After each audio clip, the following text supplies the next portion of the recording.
आज से पहले भारत सरकार पर इतना भयंकर दबाव मैंने कभी नहीं देखा, खास करके वायुसेना को लेकर, क्योंकि अब से मात्र 2 साल पहले तक हम डोमिनेट करते थे, खास करके वायुसेना के मामले में। लेकिन आज स्थिति ये आ चुकी है कि हमारे यहाँ पर पैनिक है। साथ ही ये बात भी अच्छी हो रही है कि अब भारत की आम जनता में भी वायुसेना को लेकर जागरूकता आ रही है। लोग जेन्युइनली चिंतित हैं वायुसेना की स्थिति को लेकर, और ऐसा होना भी चाहिए, क्योंकि जरा आप सोचिए कि इस टाइम पर भारत के ऊपर कितना भयंकर दबाव है। एक तरफ तो चाइना है जो कि लगातार 5th और 6th जनरेशन के हथियारों को तैयार कर रहा है, इनफैक्ट 7th जनरेशन पर भी काम स्टार्ट करने जा रहा है, और वहीं हम अभी तक 4 साढ़े 4 के आसपास ही लटक रहे हैं। लेकिन दोस्तों, उससे पहले अगर अभी तक आपने इस चैनल को सब्सक्राइब नहीं किया है तो आपसे विनम्र निवेदन है कि आप इस चैनल को सब्सक्राइब कर नोटिफिकेशन बेल को ऑन कर लीजिए और वीडियो को लाइक कर दीजिए। चलिए हम वीडियो में वापस आते हैं। और दूसरी तरफ पाकिस्तान है जिसकी 2 पैसे की इज्जत नहीं है, औकात नहीं है। वो आज 5th जनरेशन के चाइनीज लड़ाकू विमान खरीद रहा है।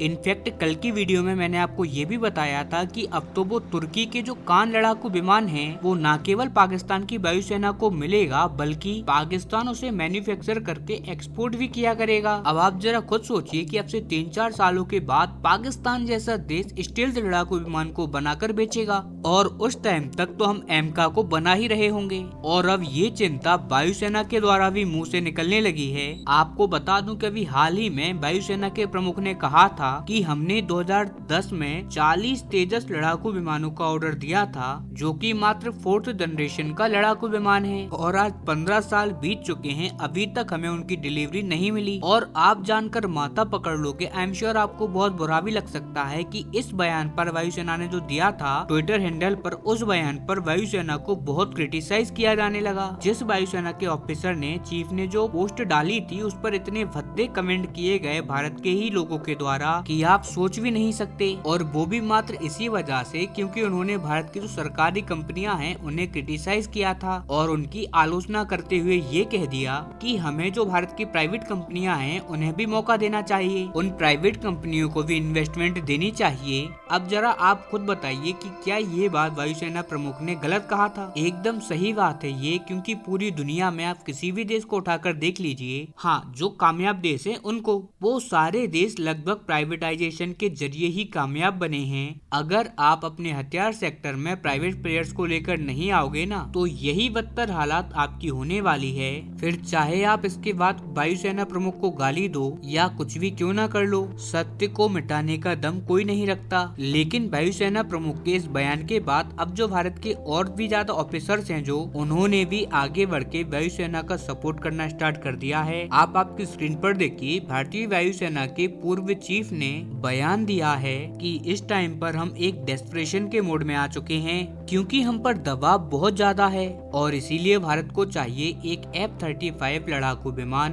और सिर्फ F-35 नहीं, हम ये जो F-35 खरीदेंगे ये कम से कम 36 की संख्या में होना चाहिए, यानी कि लगभग 2 स्क्वाड्रन। और ये डील गवर्नमेंट टू गवर्नमेंट होनी चाहिए, यानी कि इसका जिम्मा हमें किसी और पर नहीं छोड़ना चाहिए, किसी सरकारी बाबुओं पर तो जरा भी नहीं। इसमें सरकार को खुद इन्वॉल्व होना पड़ेगा ताकि ये डील जल्दी से जल्दी हो पाए। और ये ठीक वैसा ही होगा जैसा कि हमने राफेल की डील के साथ किया था, क्योंकि अगर हमने इस डील को भी सरकारी बाबुओं के हवाले छोड़ दिया तो इस डील को भी 10-15 साल निकल जाएंगे और ये डील फिक्स नहीं हो पाएगी। इसी वजह से सरकार को खुद इन्वॉल्व यहाँ पर होना चाहिए, और राफेल की तरह 2 सालों के अंदर भारतीय वायुसेना को F-35 देना होगा। इतना ही नहीं, बाकी के जो ऑफिसर्स हैं उन्होंने भी बयान देना स्टार्ट कर दिया है कि मात्र F-35 से काम नहीं चलने वाला, F-35 तो हम खरीदेंगे ही, उसके साथ साथ एमका में भी हैवी इन्वेस्टिंग की जाए आने वाले 3 सालों के अंदर, और 2028-29 से पहले हर हालातों में एमका को भी सफलता पूर्वक तैयार कर लेना चाहिए,